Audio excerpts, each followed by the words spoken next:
இந்த மாதிரி ஒரு கெட்டியான 2 அட்டை எடுத்துக்கிறணும்.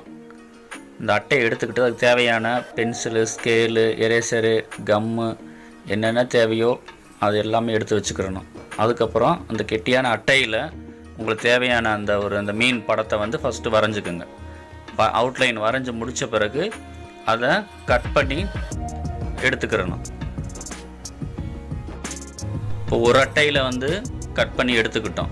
அதே மாதிரி இன்னொரு அட்டை மேலே வச்சு கட் பண்ண படத்தை வச்சு அவுட்லைன் போட்டுக்கணும். அவுட்லைன் போட்டுட்டு அதையும் கட் பண்ணி எடுத்துட்டோம் அப்படின்னா நம்மளுக்கு தேவையான 2 இந்த மீன்கள் தனித்தனியாக நம்மளுக்கு கிடச்சிருக்கு.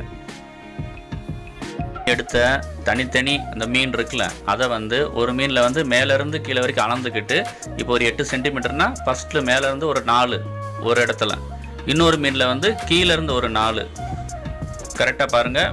இப்போ ஒரு மீனில் வந்து மேலேருந்து 4 பாயிண்ட்டு, கீழேருந்து ஒரு 4 பாயிண்ட்டு படத்தில் இருக்கிற மாதிரி மார்க் பண்ணிக்கணும். மார்க் பண்ணிக்கிட்டு மேலேருந்து 4 வந்து சென்டர் வரைக்கும் கட் பண்ணிக்கிறணும். அதே மாதிரி கீழேருந்து மேலே வரைக்கும் அந்த 4 பாயிண்ட் வச்சுருக்கோம்ல, அதையும் சென்டர் பண்ணி கட் பண்ணி எடுத்துக்கிட்டு, இப்போ படத்தில் இருக்கிற மாதிரியேவும் அந்த மேலேருந்து கட் பண்ணியிருக்கோம்ல அதை தூக்கி கீழேருந்து கட் பண்ணதை தூக்கி சொருகிடணும். சொருகின பிறகு நம்மளுக்கு இப்போ பாருங்கள் இந்த மெத்தட் எப்படின்ட்டு. அடுத்ததாக நம்மளுக்கு இந்த மீனுக்கு தேவையான கலர் கொடுத்துருக்கோம். என்ன கலர் வேணுமோ உங்களுக்கு பிடிச்ச கலரை கொடுத்துக்கிட்டு இப்போ தனித்தனியாக 2 மீனுக்கும் கலர் கொடுத்தாச்சு. அந்த 2 மீனுக்கும் வந்து ஃப்ரண்ட் அண்டு பேக்கு பாருங்கள். ஒவ்வொரு மீன்லேயும் வந்து ஃப்ரண்ட்லேயும் கலர் அடிச்சிருக்கோம், அதனுடைய பின்பக்கமும் கலர் அடிச்சிருக்கோம்.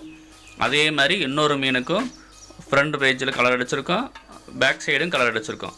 இப்போ நம்மளுக்கு தனித்தனியாக வந்து மீனுக்கு வந்து கலர் பண்ணி முடிச்சிட்டோம்.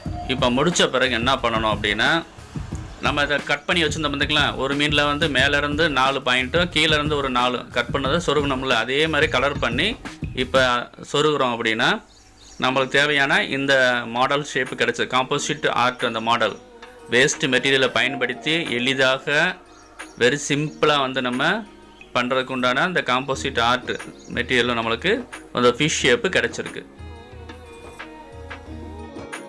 எல்லாம் ஃபினிஷ் பண்ண பிறகு மிடிலில் வந்து ஒரு நூலை கட்டி நீங்கள் மேலே வந்து தொங்க விட்டுக்கலாம். இதே மாதிரி என்னென்ன மாடல் வேணுமோ செஞ்சுக்கலாம் நீங்கள்.